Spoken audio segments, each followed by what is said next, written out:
The Church Solutions Podcast. This is episode number 426. I wrote it down somewhere. Where did I write it? 425. I guess it's 425. All right. All right. I'm Phil Thompson, by the way, if anybody cares. And I'm Steve Lacy. All right, we're here. Almost to the Chrysler Hemis, huh? Almost, yeah.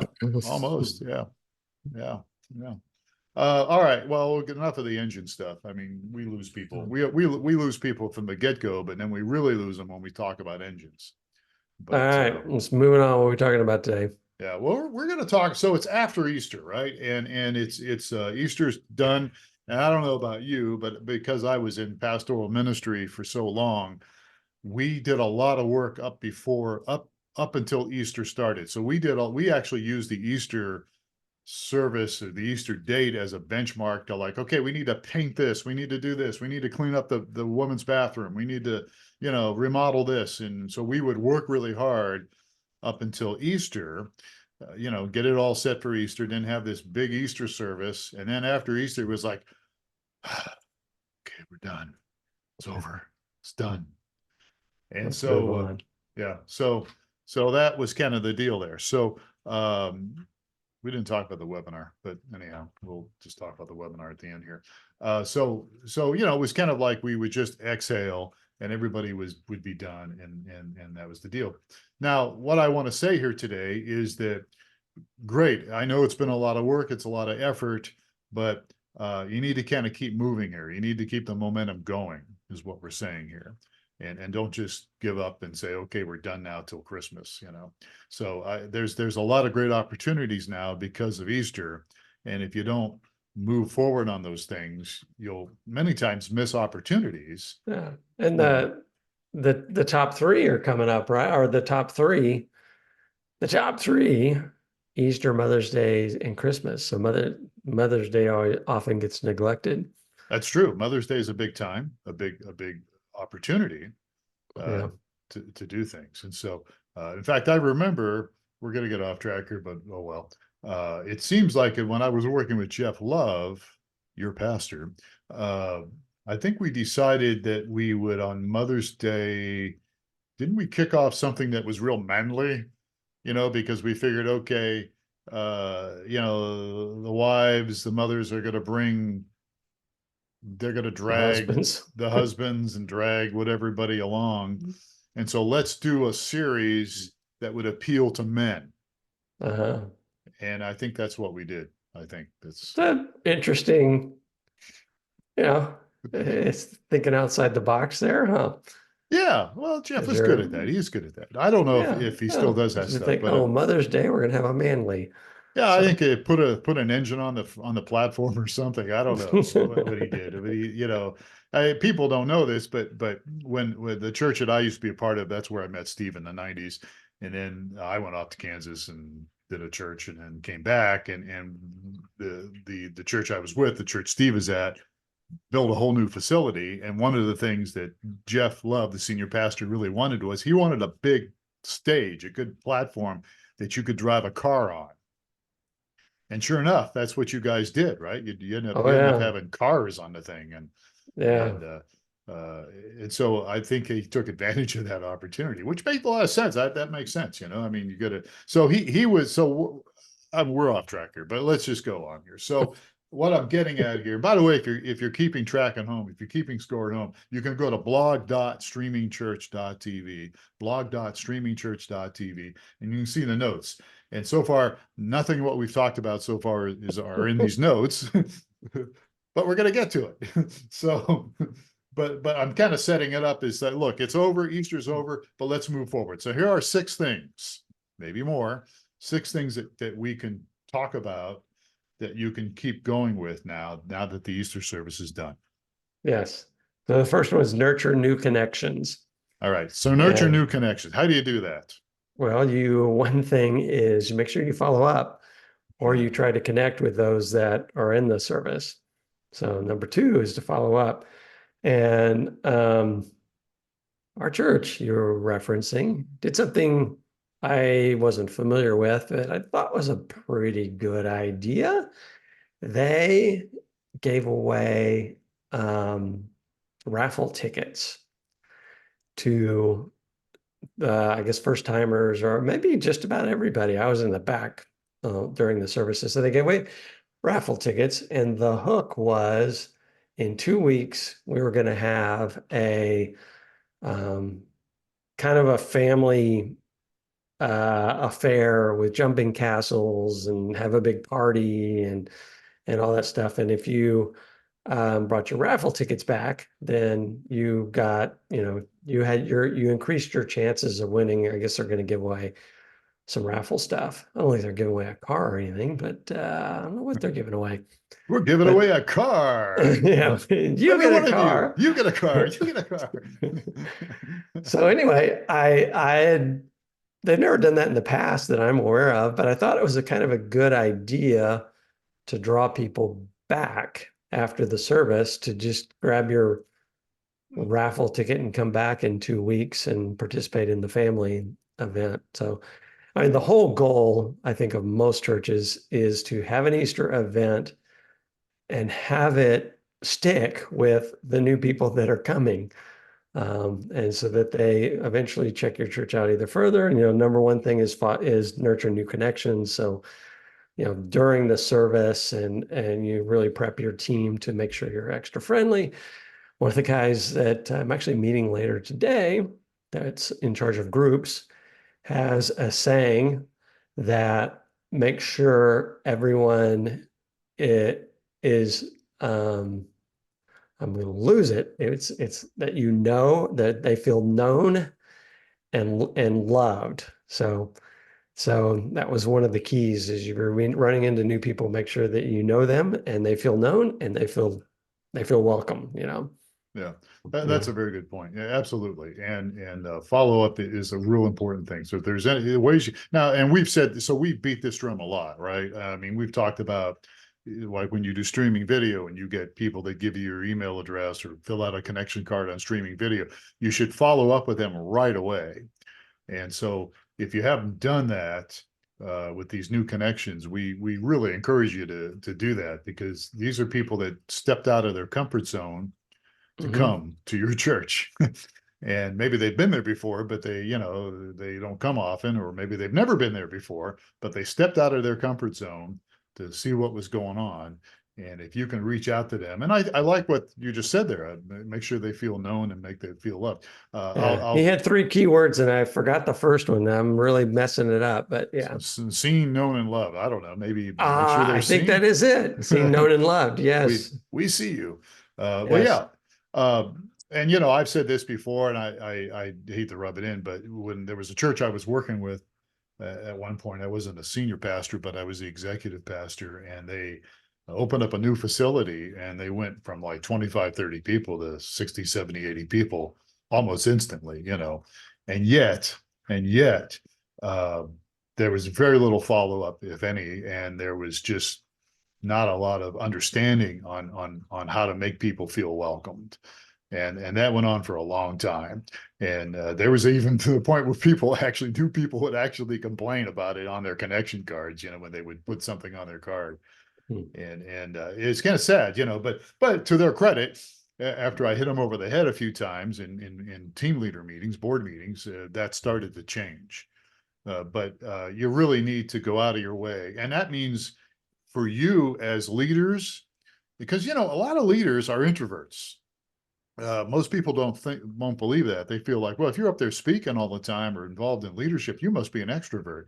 And the truth is, most of them aren't. Most of them are introverts. And so it's uncomfortable. I mean, even as a senior pastor that I was for 8 years, it's kind of uncomfortable for me to reach out to somebody, Yeah, I know.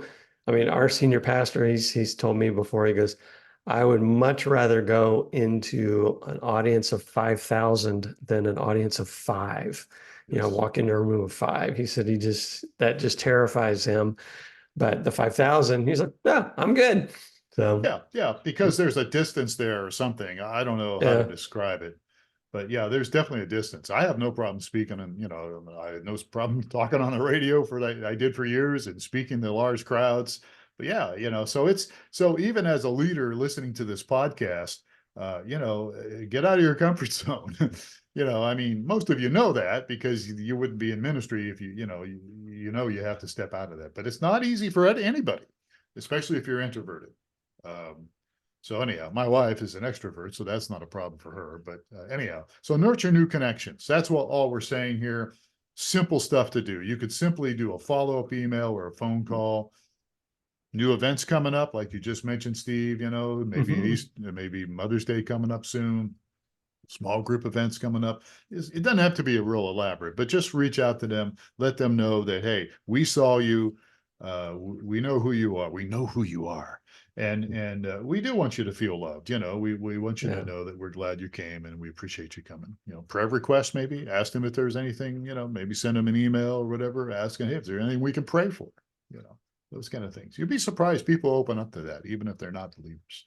All right, so that's number one. Number two, deepen existing relationships. Yeah.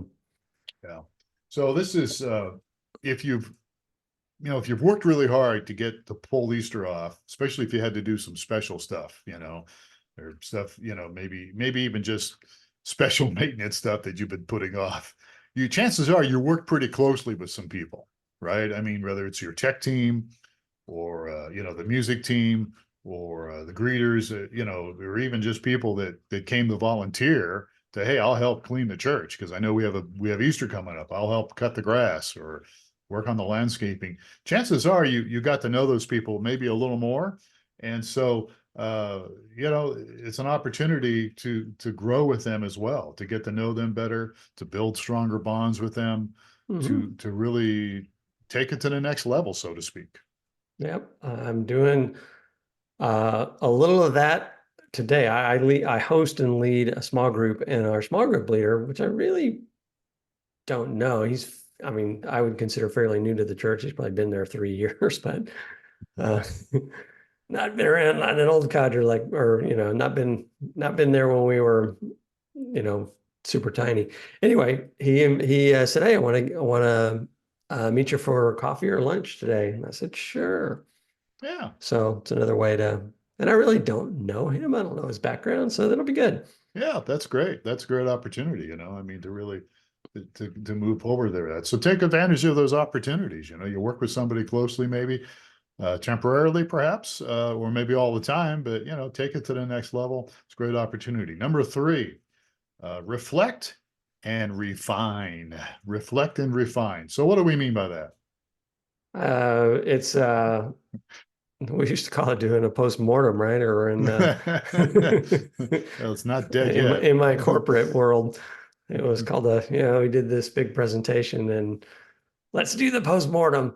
Well, what did we do well and what did we do? What can we improve on? It was kind of that was the theme, but it kind of got this reputation of a post-mortem. Sounds a little sarcastic to me, but anyhow, and believe me, I know sarcasm. So this is actually really important because it's good to get with the team, and maybe you need to meet with several different people, but as a leader, you need to reflect and refine. So how did things go? How did and not just cutting it up and ripping people up or saying, you missed your cue there, and we brought the donkey in and somebody didn't turn the lights on. I'm making reference to there's a church here in town that used to bring animals in for their Easter services. But anyhow, it's not just it's encouraging people. It's what went well. How did things go, and what went well, what didn't go so well. How can we fix that for the next thing we do? How can we refine it? How can we improve what we're doing? And it does not have to be an intense deal, but it can certainly be important to get a little bit debriefing. And I used to do this all the time, and it I would assume my church does that. I mean, with their staff.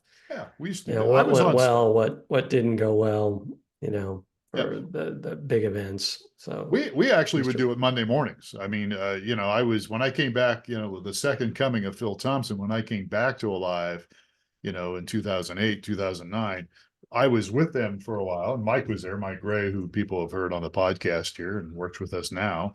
We would sit down and we would do it every Monday for everything, Uh, but especially for Easter, especially for big events. hmm. And that was always the thing. And I'll say it again because it's still kind of a funny thing, because and that is, we'd ask how it went, and somebody would always say, well, it felt really good.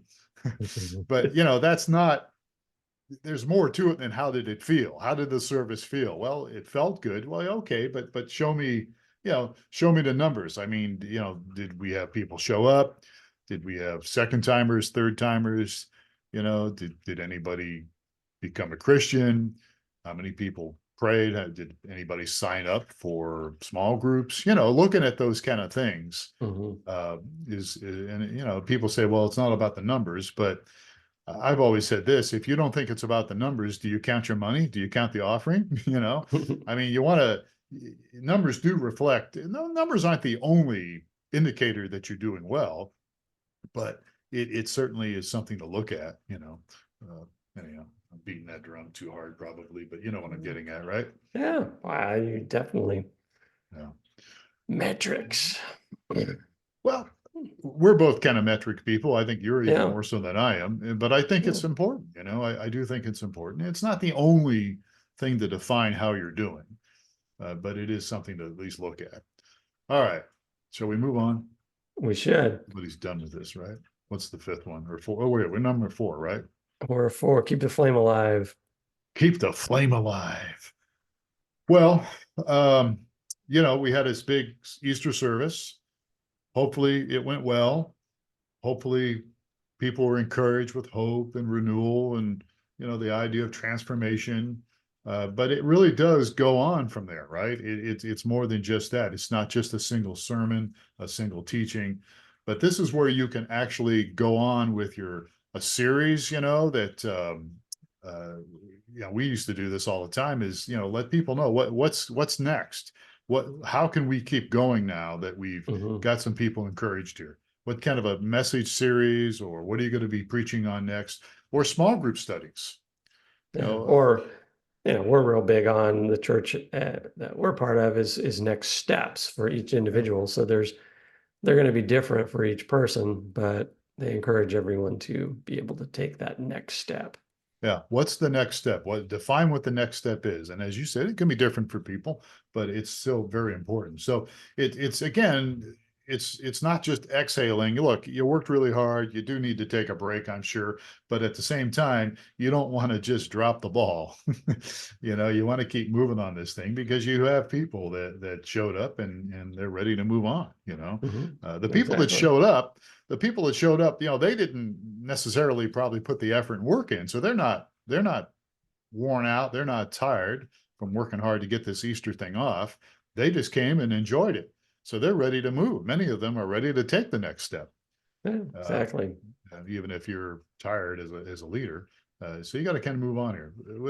We've talked about resting and all that stuff in other podcasts, so we won't move on with that, but keep the flame alive. All right, so we've talked about nurturing new connections, deepening existing relationships, reflecting, refining how things went, keeping the flame alive. Number five, for those Number of you keeping five, score.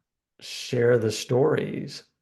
So this is, I think, really important, and you may have to dig a little bit for this, but there's probably some people that have some very interesting stories, uh, of how Easter changed their life, or how coming to your church has encouraged them, or how meeting people, and having prayer with somebody really made a difference in their life.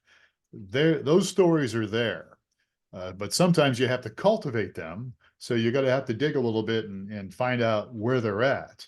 But this is why small groups are Yeah, important. Those kind of things are different yeah, relationships.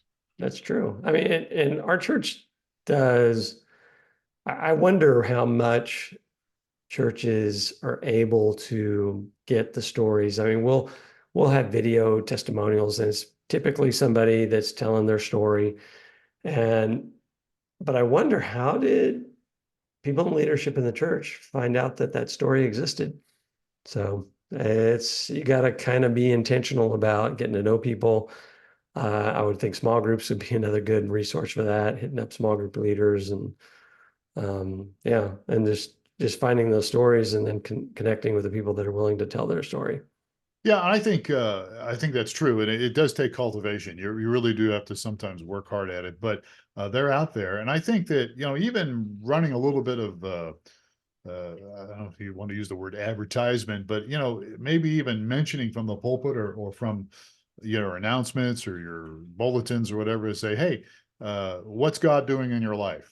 Tell us what God's doing in your life, and let us know if you have a story. Let us know what's going on in your life right now, and then have somebody interview them people. Again, everybody's different, so I'm not talking, I mean, video is great. If you could do video, if there's somebody's willing to talk about something on video, that's wonderful. You could put it on social media, you can do a lot of things with it. You can even show it during the church if they're willing, but get somebody to interview them or at least talk to them, maybe not a formal interview because that can be intimidating for people, but at least get some information. What's going on in your life? Tell me what happened.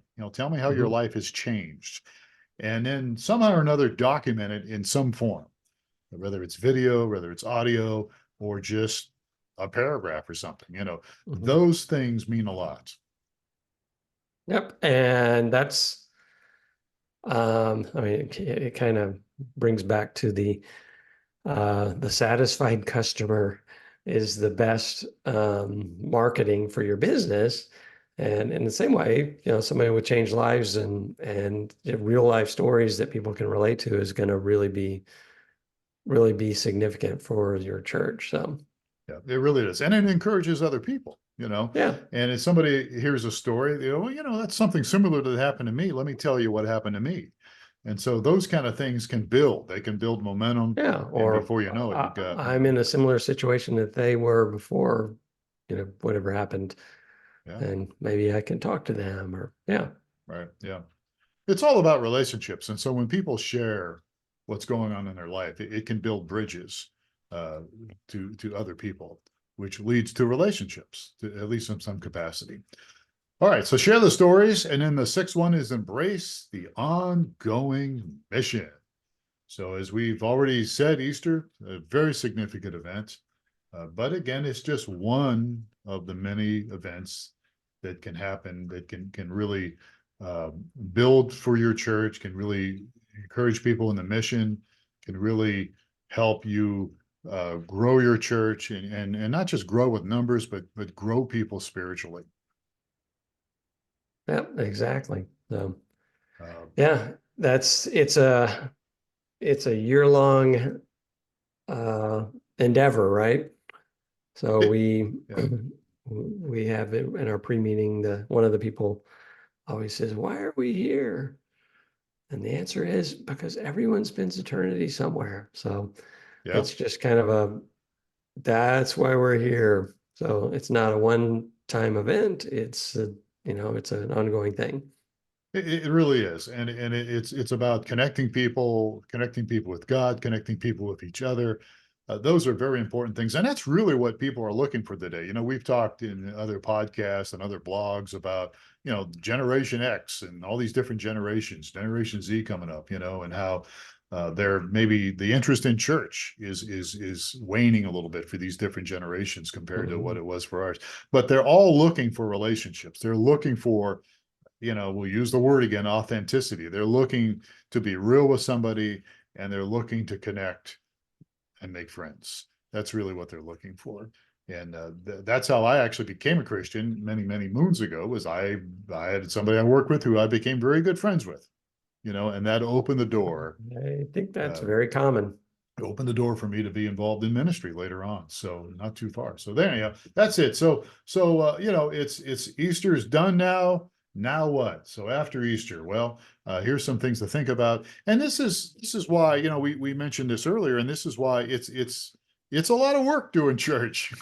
It's a lot of work doing ministry. We get that here at streamingchurch.tv because all of us here have been involved in ministry to some capacity.